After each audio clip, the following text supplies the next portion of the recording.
Okay, अस्सलाम वालेकुम। This is उम्मेहानी your mentor, और आज है हमारा बीसीआरडब्ल्यू के रेगुलर कोर्स का लेक्चर नंबर 5। सो स्टार्ट करते हैं। बिस्मिल्लाहिर्रहमानिर्रहीम। आज है हमारा चैप्टर नंबर 5 जो पार्ट बी में आता है, यानी crafting business messages, reports, proposals and memos. ये हमारा पार्ट बी है। इसका चैप्टर नंबर 5 है कम्प्रिहेंशन ऑफ बिजनेस कम्युनिकेशन। सो हमारा पहला टॉपिक है apply previewing, skimming and scanning techniques for reading, यानी रीडिंग करने के लिए प्रीव्यू, स्किम, प्रीव्यूइंग के टेक्निक्स आप यूज करें, स्किमिंग की करें और स्कैनिंग की करें, और किस तरह से करना है वो हम आज डिस्कस करेंगे।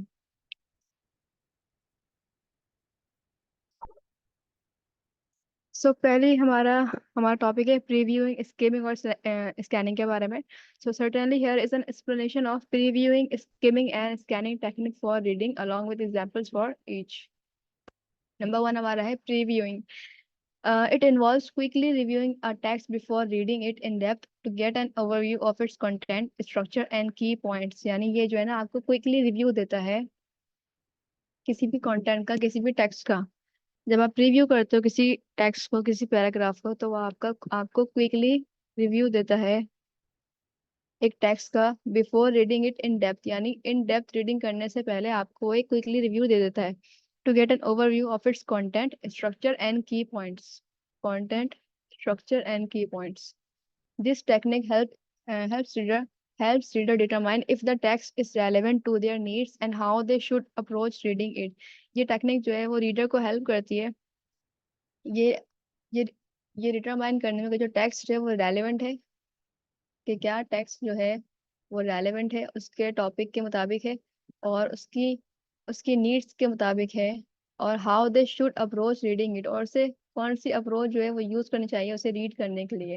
एग्जाम्पल्स ऑफ प्रीव्यूइंग इंक्लूड, यानी इसकी एग्जाम्पल्स में इंक्लूड है reading the title, subtitles, headings and subheadings to understand the main topics covered in the text. यानी आप जब कोई भी टेक्स्ट को प्रीव्यू करते हो, किसी बड़े से ऐसे को आप प्रीव्यू करते हो, तो सबसे पहले आप उसका टाइटल देखते हो, फिर सब टाइटल, फिर हेडिंग्स, फिर सब हेडिंग्स। उसको पूरा कंप्लीटली समझने के लिए, उसके मेन टॉपिक्स को समझने के लिए आप उसको, उसके टाइटल, सब टाइटल्स, उसकी हेडिंग और सब हेडिंग्स को देखते हो, उसको रीड करते हो। तो आपको ये सब कुछ पढ़ के ही आपको समझ में आ जाता है कि जो मेन टॉपिक है वो क्या है, और जो कंटेंट वगैरह होगा इसका वो क्या होगा, मेरी नीड्स के अकॉर्डिंग होगा, जैसा मुझे चाहिए वैसा होगा या फिर नहीं होगा। और glancing at the glancing at the introduction and conclusion paragraphs to get an idea of the author's purpose and main arguments। यानी आप एक नज़र डालते हो, एक एक ग्लैंसिंग यानी नज़र डालते हो, एक झलक देखते हो इंट्रोडक्शन को और कंक्लूजन को। जो इंट्रोडक्शन और कंक्लूजन वाले पैराग्राफ्स होते हैं आप उनको एक नज़र देखते हो। To get an idea of the author purpose, यानी जो ऑथर है जिसने लिखा है उसके पर्पस का आइडिया लगाने के लिए आप इंट्रोडक्शन और कंक्लूजन को एक नज़र रीड करते हो। एंड व्हेन आर्ग्यूमेंट्स, और जो उसमें आर्ग्यूमेंट्स डिस्कस किए गए, जो उसमें आर्ग्यूमेंट्स किए गए उसको और ऑथर के पर्पस को आप समझने के लिए उसके इंट्रोडक्शन और कंक्लूजन को पढ़ते हो। नेक्स्ट हमारा examining any visual such as graphs, charts और illustrations to gather additional information about the content, यानी कंटेंट की एडिशनल इंफॉर्मेशन को हासिल करने के लिए, कंटेंट की एडिशनल इन्फॉर्मेशन को हासिल करने के लिए आप उसके विजुअल्स को देखते हो। यानी विजुअल्स कौन से होते हैं, आपके पास ग्राफ्स होते हैं, उसके उसमें जो चार्ट्स वगैरह बने हुए होते हैं वो होते हैं, और इलस्ट्रेशंस होती हैं, या कोई इमेज वगैरह होती है, इमेज होती है। इस तरह की चीज़ों का आप रीड करते हो, देखते हो, एग्जामिन करते हो उसकी एडिशनल इन्फॉर्मेशन के बारे में जानने के लिए कंटेंट की। नेक्स्ट हमारा आता है स्किमिंग। स्किमिंग क्या है? Skimming involves quickly reading through a text to get the main idea or guessed without focusing on every detail। main idea without focusing on every detail। ये guessed पता नहीं कौन सा वर्ड है, कुछ इग्नोर करें। ओके, तो स्कीमिंग में क्या है कि स्कीमिंग जो है वो क्विकली रीडिंग में आपके आपकी हेल्प करता है थ्रू अ टेक्स्ट, किसी भी टेक्स्ट की क्विकली रीडिंग में आपकी हेल्प करता है उसके उसके मेन आइडिया को समझने के लिए। Without focusing on every detail, पूरी डिटेल पे फोकस किए बगैर आप उसके मेन आइडिया को समझ सकते हो अगर आप स्किमिंग का यूज कर रहे हो, स्किमिंग वाले टेक्निक का इस्तेमाल कर रहे हो। This technique is useful when readers need to get an overview of a large amount of information in a short amount of time. ये टेक्निक तब जो है ना यूजफुल ज्यादा है जब आपके रीडर को चाहिए एक overview, to get an overview,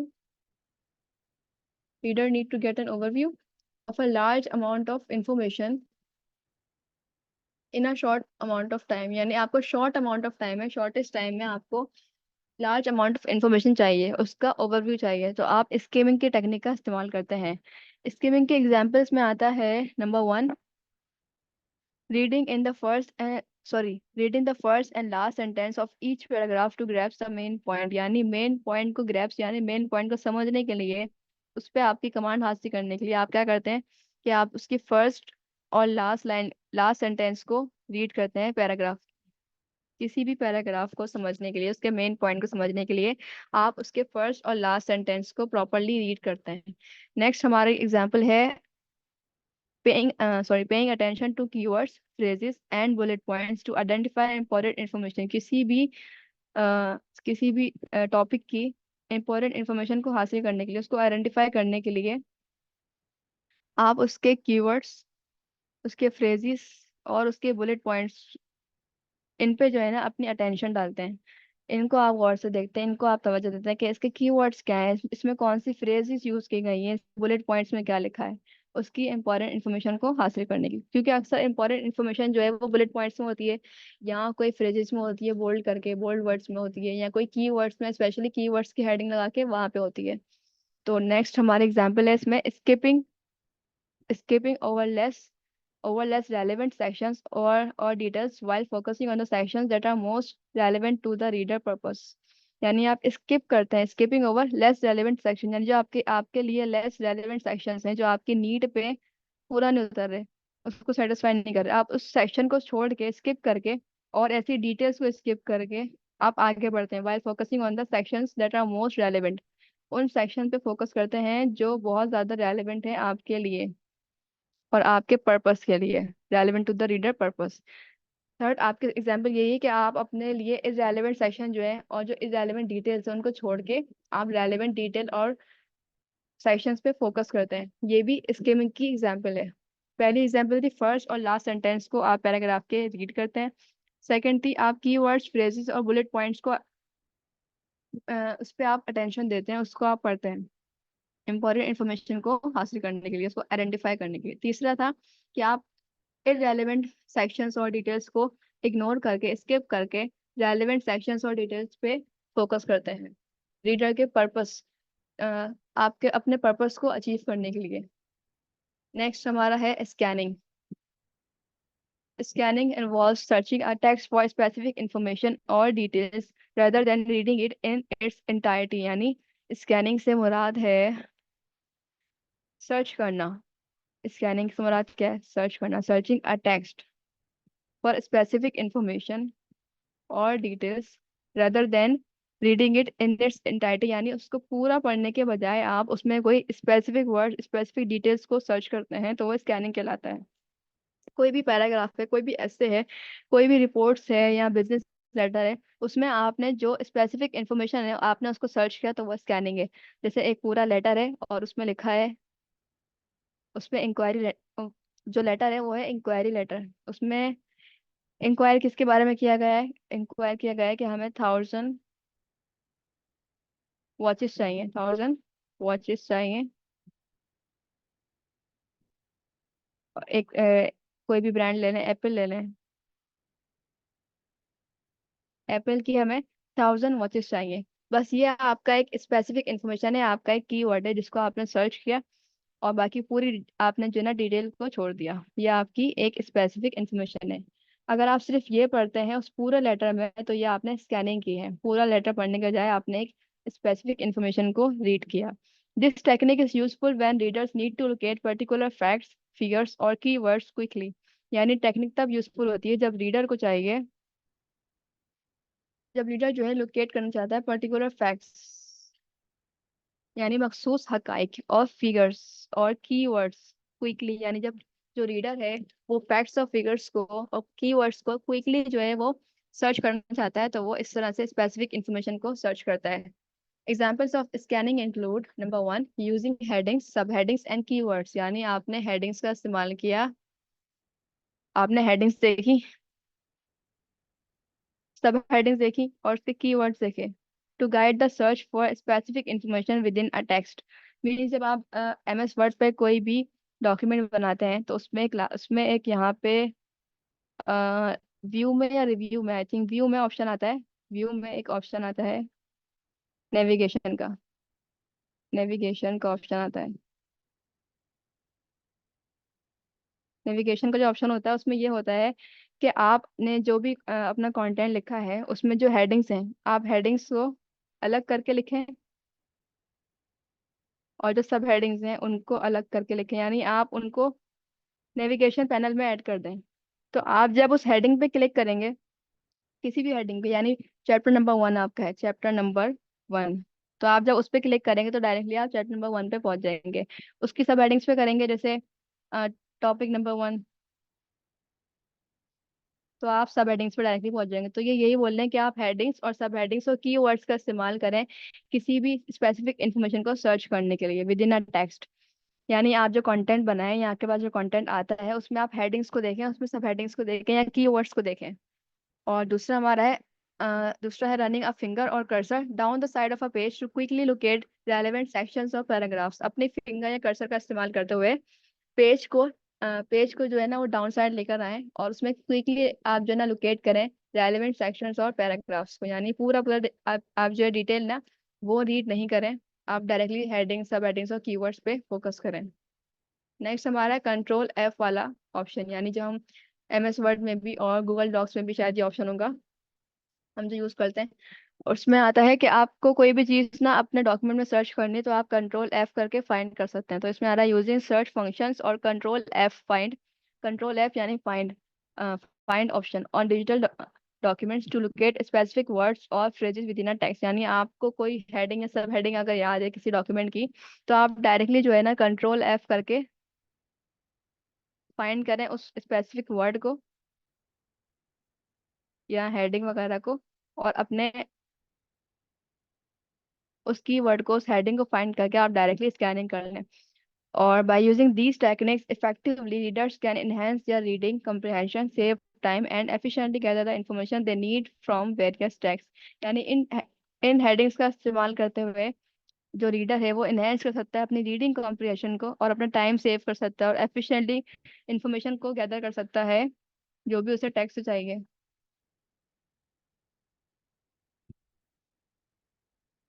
नहीं, ये 3 बटन नहीं है, ये सिर्फ कंट्रोल और F है, कंट्रोल+F नहीं है। कंट्रोल+F तो लिखा हुआ है क्योंकि आपने कंट्रोल के बाद F का बटन दबाना है, कंट्रोल के बाद F का बटन दबाना है, यानी ये सिर्फ 2 बटन है, कंट्रोल और F। कोई भी वर्ड आपको सर्च करना हो, आपके माइंड में कोई वर्ड आ रहा हो, कोई कंफ्यूजन हो रही, मीन्स के आपके पास हमारे नोट्स है, VCRW कम्प्रिहेंसिव नोट्स, उसमें आपको ढूंढना है बिजनेस लेटर। तो आप बिजनेस लेटर को सर्च करने के लिए कंट्रोल F दबाएंगे, या फिर आप सर्च वाले ऑप्शन पे जाएंगे, जो ये सर्च का ऑप्शन बना हुआ होता है ना, ऐसे सर्च का ऑप्शन बना हुआ होता है एक छोटा सा, उस ऑप्शन पे जाएंगे, वहां पे लिखेंगे बिजनेस लेटर, तो वो डायरेक्ट जितने भी business business business letter words होंगे उस पूरे नोट्स में वो आपके सामने आ जाएंगे, एक है या दो है या तीन है, सब आ जाएंगे। तो आप उस टॉपिक पर डायरेक्टली पहुंच सकते हैं जो भी आप सर्च कर रहे हैं।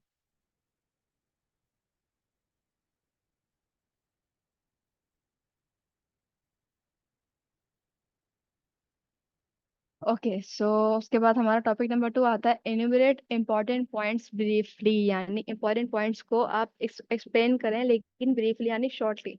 इंपॉर्टेंट पॉइंट्स क्या हैं? Certainly here are the important points about previewing, skimming and scanning. यानी प्रीव्यू, स्कीमिंग और स्कैनिंग के बारे में ही हमारे शॉर्ट शॉर्ट से हमने बुलेट पॉइंट्स में कुछ इंपॉर्टेंट पॉइंट यहाँ पे लिखे हैं जिसको हम वन बाय वन डिस्कस करते हैं। तो पहला हमारा है प्रीव्यूइंग। इसका पहला पॉइंट है review text quickly for content structure and key points.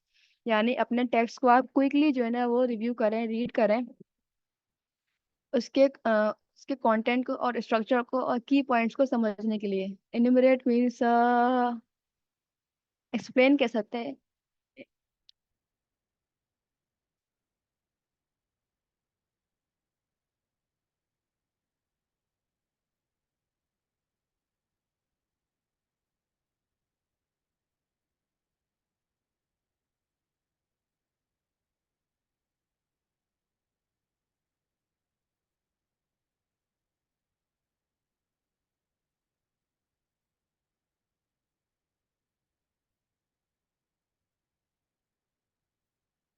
Enumerate का जो मतलब है वो है स्कैन, सॉरी एक्सप्लेन। इसकी मीनिंग है एक्सप्लेन करें इंपॉर्टेंट पॉइंट्स को ब्रीफली या डिस्क्राइब करें। सो हमारा फर्स्ट हमारी हेडिंग थी प्रीव्यूइंग, और इसमें हमारा पहला पॉइंट था कि आप रिव्यू करें टेक्स्ट को क्विकली, उसके कंटेंट, उसके स्ट्रक्चर और की पॉइंट्स को समझने के लिए। नेक्स्ट हमारा है चेक टाइटल्स, सब titles, introduction, conclusion and visuals, यानी जो आपके कंटेंट में, जो भी आपके कंटेंट में टाइटल है, टाइटल्स ऑब्वियसली होता है, ये टाइटल है, सब टाइटल्स है, इंट्रोडक्शन है, कंक्लूजन है और विजुअल्स है, उनको चेक करें। इससे भी आपको हेल्प मिलेगी अपने उस डॉक्यूमेंट को, उस कंटेंट को समझने में कि उसका जो है ना टॉपिक क्या है, और वो आपके नीड के रेलेवेंट है, जो आपको चाहिए उसके उसके मुताबिक है या नहीं है। थर्ड पॉइंट हमारा determine relevance and approach for for further reading, यानी उसकी जो रेलेवेंसी है उसको डिटरमाइन करें, और उसकी अप्रोच को डिटरमाइन करें, यानी उसको पढ़ने के लिए आपको कौन सी अप्रोच की जरूरत है। आप पूरा डिटेल में पढ़ेंगे या सिर्फ शॉर्ट शॉर्ट उसकी हेडिंग पढ़ेंगे फॉर फर्दर रीडिंग। और नेक्स्ट हमारा है स्किमिंग। स्किमिंग का पहला पॉइंट है quickly read through text for main idea और गेस्ट। गेस्ट का क्या मतलब है यार, समझ से बाहर है। 1 सेकेंड।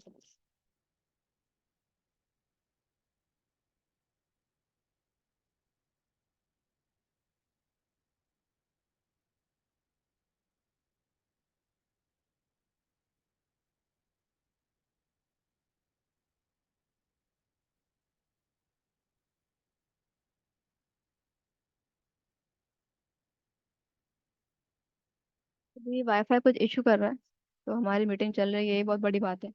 तो ये गेस्ट और जो आपका वर्ड है इनुमरेट, इसका तो यही मीनिंग है कि एक्सप्लेन करना, लेकिन गेस्ट का भी आपको मीनिंग बताते हैं, लेकिन अभी वाईफाई चल नहीं रहा है। ओके सो स्कीमिंग का, हाँ, ये जो आपके इंपॉर्टेंट पॉइंट्स लिखे हुए हैं ये आपका खुलासा ही है बिल्कुल। स्कीमिंग का हमारा सॉरी फर्स्ट पॉइंट था quickly read through text for main idea और गेस, यानी आप क्विकली रीड करें पूरे टेक्स्ट को मेन आइडिया के जरिए। और सेकंड पॉइंट था हमारा फोकस ऑन फर्स्ट और last sentence of paragraph, keywords और बुलेट पॉइंट्स, यानी जो आपके टेक्स्ट के बुलेट पॉइंट्स हैं, उसके कीवर्ड्स हैं या उसका फर्स्ट और लास्ट सेंटेंस है, उस पर फोकस करें। थर्ड पॉइंट है हमारा स्किप लेस रेलेवेंट सेक्शंस और प्रायोरिटाइज इंपॉर्टेंट इन्फॉर्मेशन, जो भी आपका लेस रेलेवेंट सेक्शन है उसे स्किप करें, और सिर्फ सिर्फ जो है ना आपके रेलेवेंट सेक्शन को रीड करें, उस पर फोकस करें। नेक्स्ट हमारा है थर्ड हेडिंग स्कैनिंग। स्कैनिंग का फर्स्ट पॉइंट है search text for specific information और डिटेल्स, यानी अपने टेक्स्ट को आप सर्च करें स्पेसिफिक इन्फॉर्मेशन के लिए और डिटेल के लिए। और use headings, keywords and search functions, यानी हेडिंग्स का इस्तेमाल करें, कीवर्ड्स का इस्तेमाल करें और सर्च फंक्शन को यूज करें, यानी कंट्रोल F। और क्विकली लोकेट रेलेवेंट सेक्शंस और पैराग्राफ्स, इस तरह से आप अपने रेलेवेंट सेक्शंस और पैराग्राफ्स को क्विकली लोकेट करें। इससे आपका जो है टाइम भी सेव होता है और एनर्जी भी सेव होती है, और आप क्विकली किसी भी टेक्स्ट को रीड कर सकते हैं। These techniques help improve reading efficiency, comprehension and information retrieval। Next हमारा है टॉपिक नंबर 3 है समराइज अ गिवन टेक्स्ट, यानी जो हमारे पास टेक्स्ट गिवन है, ये पैसेज जो है हमने खुद लिखा है, जनरेट किया है, तो इस पैसेज को आपने समराइज करना है, और इसकी समरी भी नीचे गिवन है। ये समरी हमारी मैक्सिमम 1 2 3 4 लाइन्स में है, और जो ये पैसेज है हमारा, ये तो मोर देन 4 लाइन्स में ही है, तकरीबन 6 to 7 लाइन्स में होगा या 8 लाइन्स में होगा। इसको हमने समराइज करना है 4 लाइन्स में। तो पैसेज को पहले हम रीड करते हैं केयरफुली। तो climate change presents a complex challenge that requires urgent global action, यानी जो हमारा क्लाइमेट चेंज होता है वो प्रेजेंट करता है कॉम्प्लेक्स चैलेंजेस को प्रेजेंट करता है, that requires urgent global action, जिसकी वजह से आपको अर्जेंट ग्लोबल एक्शन की नीड होती है, जरूरत पड़ती है। The Earth's climate is changing at an unprecedented rate due to human activities, यानी जो अर्थ का क्लाइमेट है वो चेंज हो रहा है दिन ब दिन अनप्रेसिडेंट रेट पे, यानी एक अनअज्यूम एट पे, यानी इसे कोई इमेजिन नहीं कर सकता कि इतनी फास्ट रेट पे अर्थ का जो क्लाइमेट है वो चेंज हो सकता है ड्यू टू ह्यूमन एक्टिविटीज, क्योंकि ह्यूमन एक्टिविटीज की वजह से ये चेंज हो रहा है। मीन जो हमारी ओजोन की लेयर है उसमें भी जो है ना उसका जो होल है वो बढ़ता जा रहा है। क्यों? क्योंकि हम जो बॉडी स्प्रे यूज करते हैं, बॉडी स्प्रे के अलावा रूम स्प्रे वगैरह है, इस तरह की चीजों से ओजोन की लेयर का जो होल है वो और बड़ा होता जा रहा है। तो ये हमारी हमारी ही गलतियां हैं, एक इंसान की गलतियां हैं कि जिसकी वजह से अर्थ के क्लाइमेट में चेंज आ रहा है। ओजोन की लेयर अगर इसी तरह उसका होल बढ़ता रहेगा तो जो हमारी सूरज की रोशनी है, ओजोन जो है, ओजोन की लेयर उसको हमारे तक जो है बहुत कम करके पहुंचाती है। मीन्स हमें हमें उससे प्रोटेक्ट करती है, अल्ट्रा वायलेट लाइट से हमें प्रोटेक्ट करती है ओजोन की लेयर। सूरज की जो है ना तेज तेज तपती हुई धूप से हमें प्रोटेक्ट करती है, क्योंकि उसकी जो ओजोन की जो लेयर है, क्योंकि हमारे सॉरी जो हमारे सन की जो रोशनी है यानी सूरज की जो रोशनी है वो बहुत तेज होती है, इतना कि एक इंसानी जिस्म, एक इंसान उसे उस टेम्परेचर को बर्दाश्त नहीं कर सकता। ओजोन लेयर है, आपने साइंस में पढ़ा होगा अक्सर। ओजोन लेयर है, ओजोन मतलब O3 इससे बोलते हैं, O3 ओजोन। और वो आपको प्रोटेक्ट करती है सूरज की रोशनी से, यानी जो आपकी सूरज से अल्ट्रा वायलेट रेज निकलती हैं उससे आपको प्रोटेक्ट करती है। और उसमें जो है ना वो होल है, और होल बढ़ता ही जा रहा है, क्योंकि जो हम रूम स्प्रे या हम जो बॉडी स्प्रे वगैरह यूज करते हैं उसमें जो एक केमिकल होता है उसकी वजह से उस लेयर का होल इंक्रीज हो रहा है। तो ये ह्यूमन एक्टिविटीज की वजह से अर्थ का जो क्लाइमेट है वो दिन ब दिन चेंज हो रहा है। और it primarily the burning of fossil fuels and deforestation. और ये इंसान इंसान जो है ना वो, जो हमारे फॉसिल फ्यूल्स हैं, फॉसिल्स फॉसिल्स कहते हैं जो इंसान की मतलब सॉरी जो मरे हुए जानवरों की हड्डियां होती हैं, जो जो जानवर मर जाते हैं फॉरेस्ट वगैरह में या कहीं भी, उनकी जो हड्डियां होती हैं उससे वो बर्निंग करते हैं, फॉसिल फ्यूल्स जो है ना वो जनरेट करते हैं। और इसी तरह से डिफोरेस्टेशन करते हैं, यानी जो हमारे फॉरेस्ट हैं, जो हमारे जंगलात हैं उसे काटते हैं, दरख्तों को काटते हैं, बजाय इसके कि वो दरख्त लगाएं, दरख्तों को काटते हैं, जंगलात खत्म कर रहे हैं। इसकी वजह से जो आप विच release green house gases into the atmosphere, इसकी वजह से जो है ना एटमॉस्फेयर में ग्रीन हाउस गैसेज जो है ना वो रिलीज होती हैं। दीज गैसेज ट्रैप हीट, ये गैसेज जो है वो हीट को ट्रैप करती हैं, leading to rising global temperature, जिसकी वजह से ग्लोबल टेम्परेचर जो है वो बढ़ रहा है। मेल्टिंग आइस कैप्स, जो आइस कैप्स हैं यानी जो जो बड़े बड़े बर्फ के पहाड़ हैं वो मेल्ट हो रहे हैं। And more frequent extreme weather events such as hurricanes, drought and wild fires, यानी इसकी वजह से और भी बहुत सारे फ्रीक्वेंट एक्सट्रीम वेदर हो रहे हैं, जिसमें शामिल है ह्यूरिकेन्स और ड्राफ्ट यानी खुश्क, और वाइल्ड फायर्स यानी जो आपके जंगलात हैं इसमें आग लगना। The impact of climate change are far reaching, affecting ecosystems, biodiversity, food security and human health. यानी जो आपका इस इन सब चीज़ों का जो इम्पैक्ट है क्लाइमेट चेंज पे वो ये है, वो फार रीचिंग है, मतलब वो बहुत ज़्यादा है और अफेक्ट कर रहा है आपके इकोसिस्टम को, आपकी बायोडाइवर्सिटी को, फूड सिक्योरिटी को, आपकी ह्यूमन की हेल्थ को यानी इंसान की सेहत को। To mitigate these impacts and limit global warming to manageable levels, countries must transition to renewable to renewable energy sources और reduce emissions and adopt sustainable land use practices. यानी इन सब चीज़ों को मिटिगेट करने के लिए, इस क्लाइमेट चेंज के इम्पैक्ट को मिटिगेट करने के लिए, कम करने के लिए, जो हमारे कंट्रीज हैं उनको लिमिट करना पड़ेगी। ग्लोबल वार्म सॉरी हमारे कंट्रीज को, बहुत सारे कंट्रीज को मिलके इस ग्लोबल वार्मिंग को लिमिट करना पड़ेगा टू मैनेजेबल लेवल्स, यानी उस लेवल तक जो मैनेज किया जा सके। और कंट्रीज को जो है ना ट्रांजिशन यानी चेंज करना पड़ेगा टू रिन्यूएबल एनर्जी सोर्सेज और reduce emissions and adopt sustainable land use practices. और इमिशंस जो है यानी जो गाड़ियां धुआं वो खारिज करती हैं, उस इमिशंस को जो है ना कम करना पड़ेगा, मीन्स उसकी वजह से पॉल्यूशन होती है। और अडॉप्ट करना पड़ेगा सस्टेनेबल लैंड यूज प्रैक्टिसेस, यानी जो जमीन का एक सस्टेनेबल इस्तेमाल है उसकी प्रैक्टिस को अडॉप्ट करना पड़ेगा। और international cooperation and coordinated efforts are crucial to address these pressing issues and safeguard the future of our planet. यानी जो इंटरनेशनल कोऑपरेशन और कोऑर्डिनेशन है उसकी हमें ज़रूरत है। और हमारे मीन्स जो WHO है, वर्ल्ड हेल्थ ऑर्गेनाइजेशन, इन सब चीज़ों की हमें ज़रूरत है कि वो इन सब चीज़ों के लिए एफर्ट करें, हमारे साथ कोऑर्डिनेट करें, कोऑपरेट करें, और इन चीज़ों को एड्रेस करें, इस प्रेसिंग इशू को यानी इस बढ़ते हुए इशू को रोकने के लिए, और हमारे प्लानिट को इस चीज़ से सेफ गार्ड करने के लिए, इस इम्पैक्ट से बचाने के लिए। रिन्यूएबल एनर्जीज कहलाती हैं जैसे रिन्यूएबल एनर्जीज वो एनर्जी जो दोबारा इस्तेमाल किया जा सके, जिनको मीन्स आपने एक बार इस्तेमाल कर लिया, उसी चीज को आप दोबारा भी इस्तेमाल कर सकते हैं। जैसे कोल है, कोयला। कोयले को आप एक बार इस्तेमाल करके क्या फेंक देते हैं? नहीं, उसको आप एक बार इस्तेमाल करने के बाद दोबारा भी इस्तेमाल कर सकते हैं। तो कोयला और इसी तरह की बहुत सारी चीजें हैं जो आपकी रिन्यूएबल एनर्जीज में आती हैं।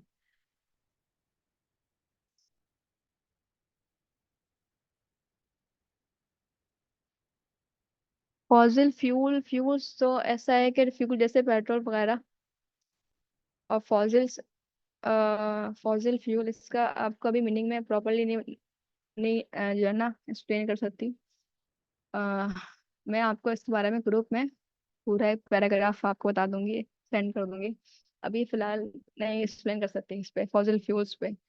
जो रिन्यूएबल एनर्जीज हैं इनके बारे में वो आपको एक्सप्लेन कर दिया मैंने कि ये क्या होती है।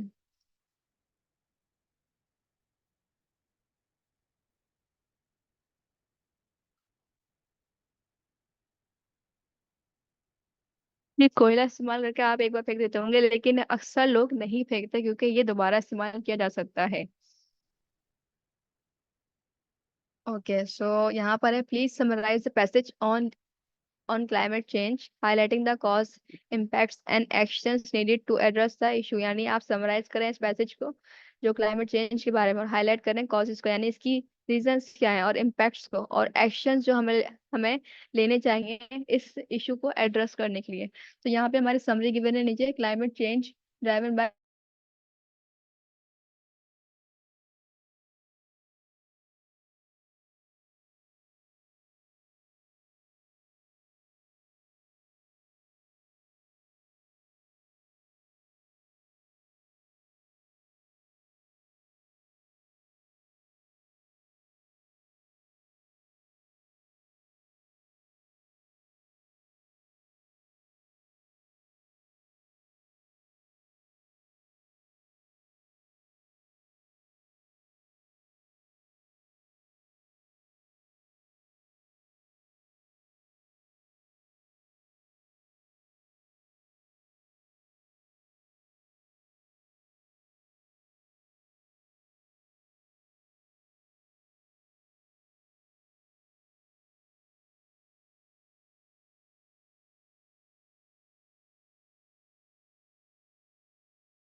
ओके सर, हमारा BCRW का लेक्चर नंबर 5 यहीं पे एंड होता है। इससे हम यहाँ पे एंड कर रहे हैं। मिलते हैं आपसे नेक्स्ट लेक्चर में। तब तक के लिए अल्लाह हाफिज, टेक केयर, बाय बाय।